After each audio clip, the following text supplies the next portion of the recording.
আমার এই ভিডিও যখন দেখবেন তখন বাংলাদেশের রাজনীতি অনেক আগায় গেছে, অনেক কিছু ঘটে গেছে। যাই হোক, আমি তো আগে ভিডিও রেকর্ড করি, তাও আমি একটু পিছে গিয়া তারেক রহমানের দেশে ফেরার বিষয়টা নিয়ে আলাপ করতে চাই, কারণ বিষয়টা গুরুত্বপূর্ণ। তারেক রহমান তো দেশে ফিরেছেন, বিএনপি খুশি, তার সাথে বেশি খুশি ইন্ডিয়া। আমি মেনে মেনে করছি না। ইন্ডিয়া টুডে একটা বিশাল ফিচার ছাপিছে, দেখেন কেন তারেক রহমানের দেশে ফিরা ইন্ডিয়ার জন্য খুশির খবর। তারাই লিখেছে, Khaleda জিয়া's son in Bangladesh after 17 years. Why it's good news for India? কেন এটা ইন্ডিয়ার জন্য ভালো খবর, সুসংবাদ। ওরে বাবা, কি খুশি ইন্ডিয়া। কিন্তু তারেক রহমানের দেশে ফিরে নিয়ে কি কি বার্তা আপনি পেলেন, সেটা আমরা মোটামুটি তিনটা দিক থেকে বিচার করব। এক নাম্বার, উনি কেমনে ফিরলেন, উনার ফেরার ঘটনায় কে কি রোল প্লে করলো। দুই নাম্বার হইতেছে উনি কি বললেন, কেমনে বললেন। তিন নাম্বার হইতেছে উনার ফেরার ঘটনা নিয়ে গণমানুষের মধ্যে কি প্রতিক্রিয়া, এবং বাঙ্গু এলিট এস্টাবলিশমেন্ট এবং আওয়ামী লীগের মধ্যে কি প্রতিক্রিয়া। এই তিনটা দিক থেকে দেখলে আপনি বুঝতে পারবেন তারেক রহমানের দেশে ফেরাটা বাংলাদেশের জন্য কি মিন করে, এটার অর্থটা কি। তার আগে ওই পায়েসের উপরে যেমন কিসমিস থাকে না, উনকার দুটা কিসমিস দিয়ে দিই পায়েসের উপরে। না দেখেনি বিএনপি কইছে তারা 300 ফিটে যে বর্জ্য তৈরি করেছে তাও প্রসারণ করে, মার্শাল্লাহ। এই যে দেখেন, তারপরে ছবিও দিছে আগে এবং পরে, ওরে বাবা।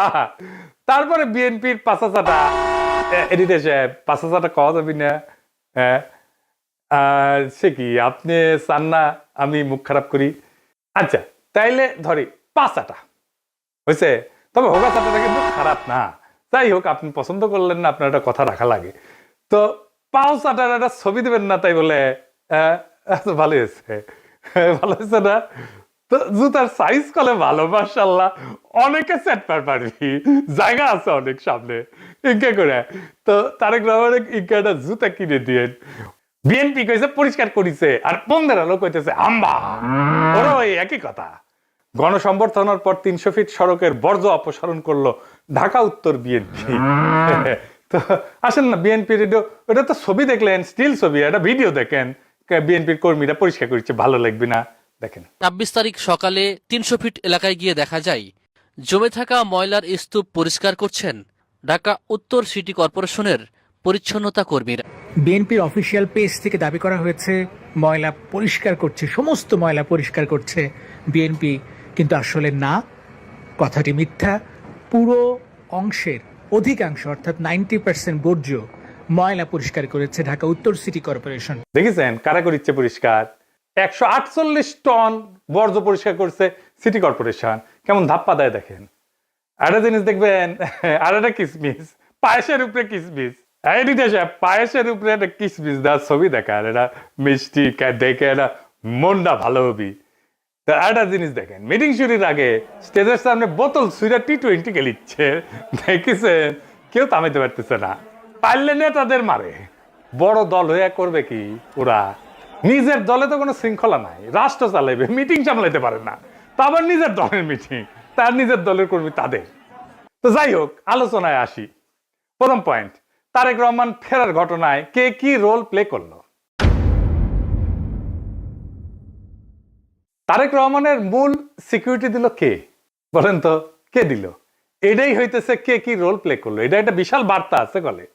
সেনাবাহিনী, কোন স্পেশাল ফোর্স না, র্যাব না, পুলিশ না, এসএসএফ না, পুরা দস্তর সেনাবাহিনী। এই জায়গাটা খেয়াল করবেন।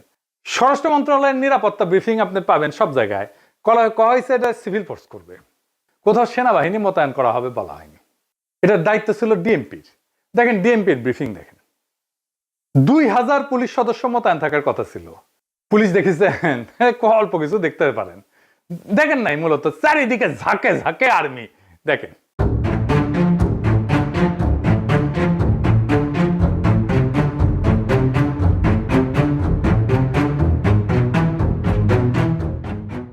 বাংলাদেশে কেউ কখনো এরকম নজিরবিহীন নিরাপত্তা পায় নাই, বাংলাদেশের ইতিহাসে পায় নাই, কোন রাষ্ট্রপ্রধান পায় নাই। যাই হোক, এই যে আর্মি নিরাপত্তা, এটা প্রফেসর ইউনূসের সরকার সিভিল প্রশাসনকে উপেক্ষা কইরা ওয়াকার দিছে। এটা ওয়াকারের শক্তি প্রদর্শন, ও বুঝাই দেয় সবাইকে যে আর্মি তারেক রহমানের সাথে আছে। বুঝে চাও? এটা হইতেছে message, hidden message. Tarek Rahman বাংলাদেশের নেক্সট প্রাইম মিনিস্টার হওয়া কন্টেন্ডার, সন্দেহ নাই, হইতে পারবে কিনা সেইটা সন্দেহ আছে। তো ওই তো একাই কন্টেন্ডার না, তাই না? ওনার দলের কাছাকাছি সাংগঠনিক শক্তি নিয়ে প্রতিদ্বন্দ্বী রাজনৈতিক জোট দাঁড়াইতেছে, এমন একটা ভাব তৈরি করা হইতেছে তারেক রহমান না থাকলে বাংলাদেশ উচ্ছন্নে যাবে, উনিই পারবেন বাংলাদেশকে পথে আনতে। যাই হোক, আমরা পরের ইস্যুতে যাই। উনি কি বললেন, কেমনে বললেন, আমরা এই ইস্যুতে ফিরে আসব। কেন এরকম ধারণা তৈরি করা হয়েছে উনি নেক্সট প্রাইম মিনিস্টার এবং উনি দেশটাকে ঠিক করতে পারবেন? উনি বক্তৃতায় নিরাপদ জীবন, নিরাপত্তা, এই জীবন জিনিসটা বারবার উল্লেখ করছেন, 5 বার। একটি নিরাপদ বাংলাদেশ আমরা গড়ে তুলতে চাই। নিরাপদে ঘর থেকে বের হলে নিরাপদে ইনশাআল্লাহ ঘরে আবার ফিরে আসতে পারে। যে কোনো মূল্যে আমাদেরকে নিশ্চিত করতে হবে যাতে মানুষ নিরাপদ থাকতে পারে। শিশু হোক, নারী হোক, পুরুষ হোক, যে কোনো বয়স, যে কোনো শ্রেণী, যে কোনো পেশা, যে কোনো ধর্মের মানুষ যেন নিরাপদ থাকে, এই হোক আমাদের চাওয়া। আজকে বিগত 15 বছর স্বৈরাচারের বিরুদ্ধে শত শত হাজারো গুম খুনের শিকার হয়েছে শুধু রাজনৈতিক দলের সদস্য নয়, নিরীহ মানুষের প্রতিবাদ করতে গিয়ে অত্যাচার নির্যাতনের শিকার হয়েছে, জীবন দিয়েছে। আবারও সকলকে যে কোনো মূল্যে দেশে শান্তি শৃঙ্খলা রক্ষার আহ্বান জানিয়ে যে কোনো বিশৃঙ্খলাকে পরিহার করে ধৈর্যের সাথে মোকাবেলা করার আহ্বান জানিয়ে আমার বক্তব্য শেষ করছি। এটা কোনো দুর্ঘটনাবশত কাকতালীয় ঘটনা না, এই বারবার ফিরে আসা, এইটা সেন্ট্রাল থিমেটিক অ্যাঙ্কর তার বক্তৃতার। পুরা বক্তৃতায় ছড়ায় থাকা কোর মেসেজ। এটা শুধু একটা কথার কথা না, পুরা বক্তৃতার একটা নৈতিক ফ্রেম এই নিরাপত্তা, মানুষের নিরাপত্তা। ভাষণের প্রধান নরমাটিভ ক্লেম মানুষ যেন নিরাপদ থাকে। নরমাটিভ ক্লেম কারে কয় জানেন তো? জানেন অবশ্যই, তাও কই আর কি। নরমাটিভ ক্লেম বলতে বোঝায় এমন একটা বক্তব্য যে যা কি হওয়া উচিত, কি করা উচিত, বা কোনটা নৈতিকভাবে সঠিক বা ভুল, এই প্রশ্নগুলোর উত্তর দেয়। এটা কোনো বাস্তব বর্ণনা না, এটা মূল্যবোধ, নৈতিকতা এবং আদর্শ নিয়ে কথা বলে। নরমাটিভ ক্লেম সবসময় এরকম হওয়া উচিত টাইপের দাবি, এবং এই নরমাটিভ ক্লেমের বৈশিষ্ট্য সত্য মিথ্যা দিয়ে যাচাই করা যায় না। এটা নৈতিক, রাজনৈতিক বা সামাজিক মূল্যবোধ প্রকাশ করে। এইগুলো নীতি নির্ধারণে ব্যবহার করা হয় এই শব্দটা।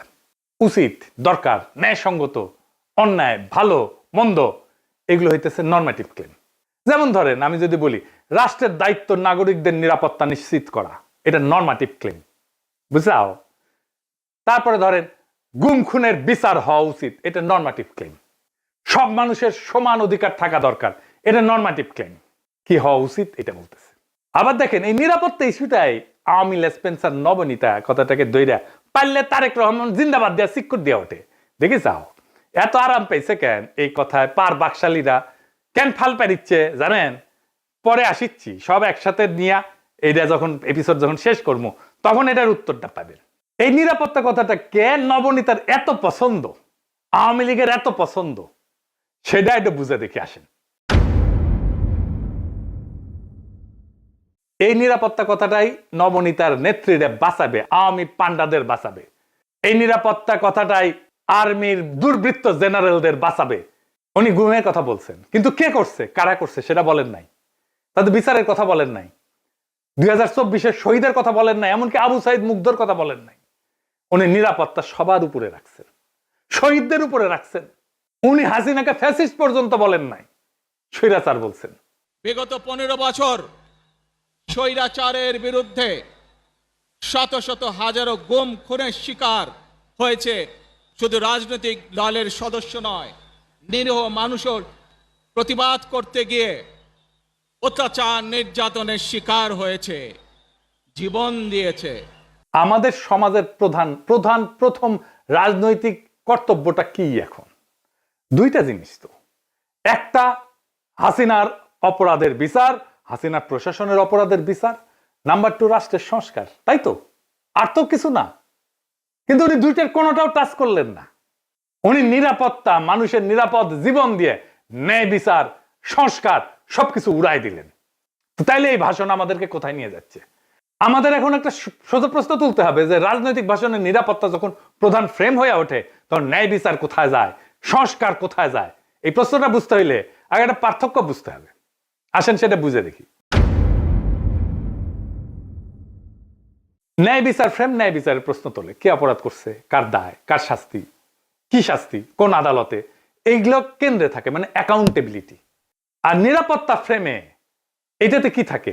এইদিকে লেখেন, মানুষ যেন ভয় না পায়, সংঘাত না হোক, আর কোনো ঝামেলা না হোক, স্থিতিশীলতা আসুক, সবাই নিরাপদ থাকুক, এটার কেন্দ্রে থাকে স্ট্যাবিলিটি। এই তারেক রহমানের বক্তৃতায় নিরাপত্তা ফ্রেমটা ন্যায় বিচার ফ্রেমের উপরে বসানো হয়েছে, সবার উপরে। কিভাবে? গুম খুন বলা হয়েছে, কিন্তু বলা হয়নি কে করছে, কোন বাহিনী করছে, কিভাবে বিচার হবে, কিন্তু বলা হচ্ছে যে কোনো মূল্যে যেন মানুষ নিরাপদ থাকে। এই এক লাইনে যেটা ঘটে যায় সেটা অতীতের সমস্ত অপরাধ ভবিষ্যতে স্থিতিশীলতা দিয়ে ঢাইকা দেওয়া হয়। বিচারের বদলে স্ট্যাবিলিটি, জাস্টিসের বদলে শান্তি, এটাই জাস্টিস, ন্যায় বিচার, বিচারকে ডিনাই করার কৌশল। বিচার সংস্কার এটা যদি কেন্দ্রীয় কথা হইতো, তাইলে বিচার, দায়, ট্রাইব্যুনাল, সংস্কার এগুলোই মূল বক্তব্যের বিষয় হতো, বারে বারে আসতো। কিন্তু এখানে আসছে মানুষ যেন নিরাপদ থাকে, মানে ন্যায় বিচার পরে, নিরাপত্তা আগে। নিরাপদ থাকবে কেমনে? যে অপরাধগুলো হয়েছে সেটার বিচার না হলে নিরাপত্তা কোত্থেকে আসবে? এটা ইচ্ছা করে করছে? হ্যাঁ, ইচ্ছা করে করছে। ন্যায় বিচার বললে ওয়াকার ডরাইবে, ন্যায় বিচার বললে পুলিশের দুর্বৃত্ত পুলিশ অফিসাররা ডরাইবে, ন্যায় বিচার বললে হাসিনা ডরাইবে, আওয়ামী লীগ ডরাইবে। এই নিরাপত্তা ফ্রেমের ভেতরে কি আছে জানেন? এই নিরাপত্তা ফ্রেমের মধ্যে লুকায় আছে আওয়ামী লীগের দায় মুক্তি। কোন আইন করে ক্ষমা না, কিন্তু বিচার না হওয়া। আইন করে ক্ষমা করবে না, কিন্তু বিচারই করবে না। কারণ গুম খুন আছে, দায়ী তো কেউ নাই, কে করছে সেটা তো বলে নাই। বিচারের রোডম্যাপ নাই, নির্বাচনের রোডম্যাপ নিয়ে পাগলা হয়ে গেছিল, বিচারের কোনো রোডম্যাপ নাই। যত সময় যাবে অপরাধগুলো ঝুলে যাবে না? এই কারণেই তরুণেরা, তরুণদের রাজনৈতিক দল এনসিপি বিএনপির সাথে নাই। কারণ তরুণরা তো জানতে চাইবে কে করলো, কেন করলো, শাস্তি কি। নিরাপত্তার ফ্রেম তারেক রহমানের এই উত্তর দেবে না। বিএনপি আর তার বুদ্ধিজীবীরা বুঝতেই পারতেছে না, ন্যায় বিচারকে পিছাই দিলে ভবিষ্যতের বড় রাজনৈতিক সংকট তৈরি হয়। মানুষ যখন বিচারহীনতা দেখবে নিজের হাতে আইন তুলে নেবে। আর শেষ বিচারে তো বিচারহীনতা কোনো ইনসাফ না। যে রাজনৈতিক দল ন্যায় বিচারকে স্থিতিশীলতার নামে পিছায় দেয়, সে একদিন স্থিতিশীলতাকেই হারায় ফেলবে। আর একটা বিষয় হইতেছে, উনি বক্তা হিসেবে ভালো না, মানে নো অফেন্স, উনি বক্তা হিসেবে ভালো না। উদ্দীপনামূলক বক্তব্য উনি দিতে পারেন না। এমন একটা বিশাল অডিয়েন্স পেলে শেখ মুজিব তো ফাটায় ফেলতো। আমাদের এনসিপির নেতারা ভালো বক্তব্য দেয়, হাদিও ভালো বক্তব্য দিত। এই বক্তব্যটা অনেক মানুষ অনেক দিন ধরে মনে রাখবে না। এই বক্তব্য অনেক দিন অনেক মানুষ মিলে শুনবে, এটা হবে না। এইবার আসেন দেখি ওনার ফেরার ঘটনা নিয়ে গণমানুষের মধ্যে প্রতিক্রিয়া কি। আমরা তো আগে বুঝলাম এই সমাবেশ কোনো বড় উদ্দীপনা জাগাইতে পারে নাই মানুষের মধ্যে, কিন্তু মিডিয়া যা হাইপ তুলছে তা বিস্ময়কর। এমন তেলাইতেছে, তারে মার্টিন লুথার কিং বানাই দিছে। এমন তেলাইতেছে তারেক রহমানকে যে তারেক রহমান ভবিষ্যতের প্রধানমন্ত্রী কইয়া পরিচয় করাইতেছে।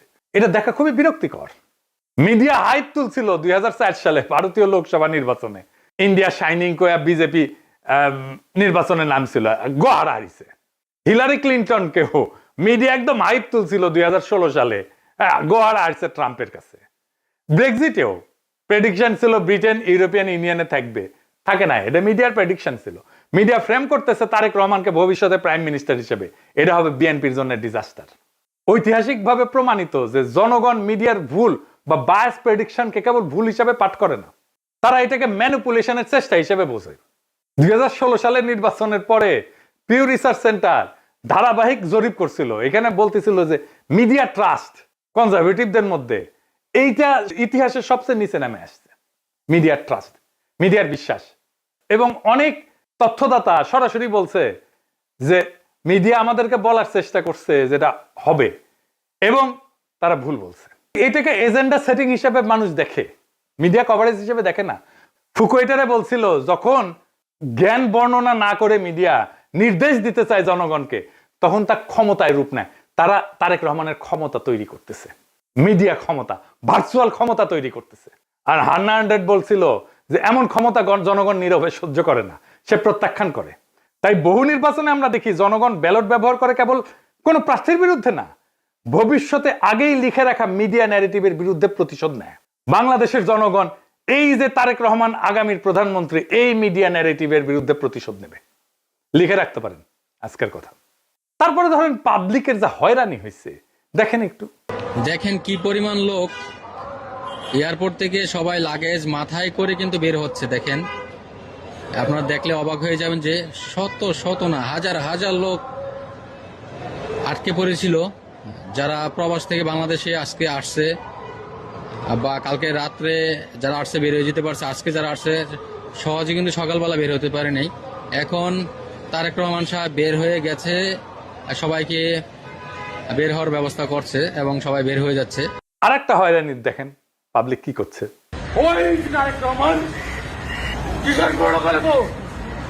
আপনি এগিয়ে যাত্রী কয়টা বাজছেন এখানে? আপনার অনুভূতি কি? মানে এই যে 2টা বাজে আসছেন, এখন 6টা বাজে। খারাপ লাগছে, মনে হচ্ছে লোকটাকে পায়ে জুতা দিতে পারতাম। খুবই কান্না পাচ্ছে, খুবই কি বলবো, ভাষায় প্রকাশ করতে পারতেছি না।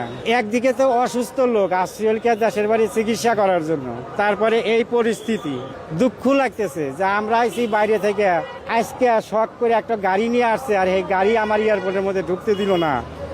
আমি এইভাবে ঠেলিয়ে ঠেলে নিতেছি, এতে তো আমার কাছে ওইটাই মনে হয় যে আমরা মনে হয় যে অপরাধী করছি। তারেক রহমানকে যে বাংলাদেশের ত্রাতা হিসেবে দেখানো হইতেছে, বাঙ্গু সুশীলদের শিরোমণি মতিউর রহমান কইছে যে দেশে রাজনৈতিক শূন্যতা চলতেছে, তারেক রহমান আরো আগে আসলে ভালো হইতো, মানে এই শূন্যতা কাটতো। শুনেন, আমি ব্যক্তিগতভাবে এটা মনে করি যে দেশে একটা রাজনৈতিক শূন্যতা রয়েছে, চলছে, এটা একটা বিপজ্জনক। আমি সবসময় ভাবতাম বা এখনও মনে করি যে বিএনপির ভারপ্রাপ্ত চেয়ারম্যানের আর একটু আগে, বেশ একটু আগে যদি আসতে পারতেন, তাহলে এক্ষেত্রে হয়তো বিএনপি এবং দেশের মধ্যে একটা ভালো সুবিধাজনক অবস্থা তৈরি হতে পারত। তাকে বাংলাদেশের রাজনীতিতে অপরিহার্য প্রতীকে পরিণত করা হয়েছে। তারেক রহমানের রাজনৈতিক শক্তি যেদিন থেকে তারেক রহমানকে রাজনীতিতে অপরিহার্য প্রতীকে পরিণত করা হয়েছে, তারেক রহমানের রাজনৈতিক শক্তি সেদিনই শূন্য হয়ে গেছে। তারেক রহমানকে ছাড়া বিপ্লব হইল না একটা, ওনাকে ছাড়া তো ওনাকে ছাড়া দেশ বাঁচবে না, রাষ্ট্র বাঁচবে না, এটা একটা কথা। জনগণের কোনো এজেন্সি নাই, যে নেতাকে অপরিহার্য বানানো হয় সে আর কোনো রাজনৈতিক অ্যাক্টর থাকে না, সে পরিণত হয় একটা স্থির মূর্তিতে যাকে সবাই রক্ষা করে কিন্তু কেউ চালাইতে চায় না। কারণ রাজনৈতিক অ্যাক্টর হওয়ার মানে হইল সিদ্ধান্ত নেওয়া, আর অপরিহার্য হওয়ার মানে হইল সিদ্ধান্ত এড়ায় যাওয়া। সিদ্ধান্ত মানেই ঝুঁকি, আর ঝুঁকি মানেই প্রতীকের ক্ষয়। তাই সেই নেতার চারপাশে এমন এক সুরক্ষা বলয় তৈরি করা হয় যেখানে প্রত্যেকটা সম্ভাব্য সিদ্ধান্ত আগে আটকায় যায়। সে কথা বলে সাবধানে, নড়ে অনুমতি নিয়া, কার্যত উন্নতের সিদ্ধান্তের বাহক হইয়া ওঠে। আর সে ব্যর্থতার দায় নিতে পারে না, কারণ দায় নেওয়া মানেই তো মানুষের কাতারে নামায় না, সেই প্রতীক ভেঙে যাওয়া, যে অপরিহার্য ফ্রেম তৈরি করা হয়েছে, এই ন্যারেটিভ ভেঙে যায়। ফলে রাজনীতি ব্যক্তির হাত ধরে আগায় না, ওই ব্যক্তিকে ঘিরে জমে থাকে, জমাট হইয়া থাকে। তারেক রহমান কোনো সিদ্ধান্ত নিতে পারতেছে না, আমি দেখাই দেবো সিদ্ধান্ত নিতে পারতেছে না, ওটা আমি দেখাই দেবো এই কয়েকদিনের মধ্যেই। এই অবস্থায় নেতার উপস্থিতি শক্তির চিহ্ন না, বরং স্থবিরতার প্রমাণ। অপরিহার্য নেতা মানে শক্তিশালী নেতা না, অপরিহার্য নেতা মানে এমন একজন যাকে ব্যবহার করা যায় না, শুধু পাহারা দেওয়া যায়। তাই দেখতেছেন না, খালি পাহারা আর পাহারা, নজিরবিহীন পাহারা। এত পাহারা বাংলাদেশের ইতিহাসে কেউ পায় নাই। উনি কিচ্ছু করতে পারবেন না, রাজনীতি তো দূর কি বাদ, কিছুই করতে পারবেন না। আর বড় দল কিন্তু চিপসের প্যাকেটের মতো বেশিরভাগই বাতাস, মিথিয়ানা চিপস। দলের প্রধান নেতা আসবে, মির্জা ফখরুল বলল তারেক রহমান যেদিন আসবে সেদিন দেশ যেন কাঁপে ওঠে, কাঁপুনি দেবে।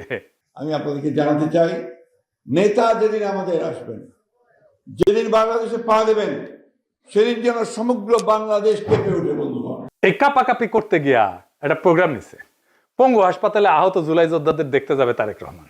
আসার পরে দেখা গেল পঙ্গু হাসপাতালে জুলাই যোদ্ধার নাই, একজনও নাই।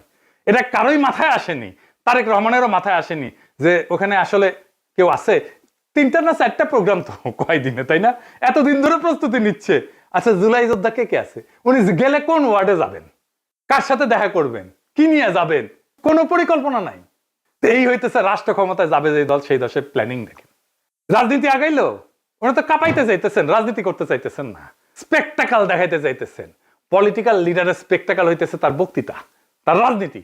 কত লোক দেখতে আসছে জনসভায়, কত লোক হাজির হয়েছে, এটা স্পেকটাকাল না। কাঁপায় দিছে কিনা, এটা পলিটিক্যাল স্পেকটাকাল না। আর পাবলিক সাফারিংস, এইটার জন্য কি পাবলিক সাফারিংস হয়েছে? তাহলে ফাইনালি ওনার যে এই হোম কামিং, দেশে ফিরে আসা, এর পিছনে আসলে কি? এইটা হইতেছে এক ত্রিভুজ প্রেমের লম্বা কাহিনী। ত্রিভুজ প্রেম করলে এটা ঠিক জমে না, অন্য কিছু কইলে ভালো হইতো, আর একটু দুষ্টু কথা কইলে ভালো হইতো, আমি আর কইব না ওইটা।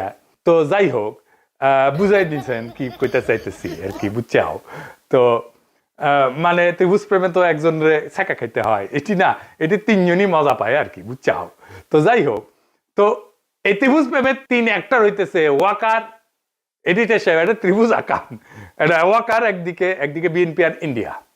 ওয়াকার আর দুর্বৃত্ত জেনারেলের লাগবে গুমের বিচার থেকে বাঁচা, ইন্ডিয়ার লাগবে আগের জমিদারি ফিরে পাওয়া, আর বিএনপির লাগবে ক্ষমতা। এই 3 শক্তি এক হইছে, একজনকে আর একজনের লাগবে। ওয়াকারের বিএনপি আর ইন্ডিয়াকে লাগবে, বিএনপির ওয়াকার আর ইন্ডিয়াকে লাগবে, আর ইন্ডিয়ার ওয়াকার আর বিএনপিকে লাগবে। কি মজা! এইটাই হইতেছে বন্দোবস্ত, এদের মধ্যে বন্দোবস্ত হয়ে গেছে।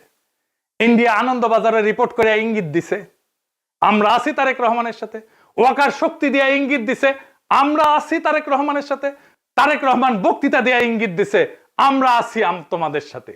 শান্তি আর শান্তি, নিরাপত্তা, এর বাইরে আর কিছু হবে না। গুমের বিচার হবে না, সংস্কার হবে না, কিসের মাল। আর আওয়ামী লীগ নমনেতাদের দিয়ে বার্তা দিছে।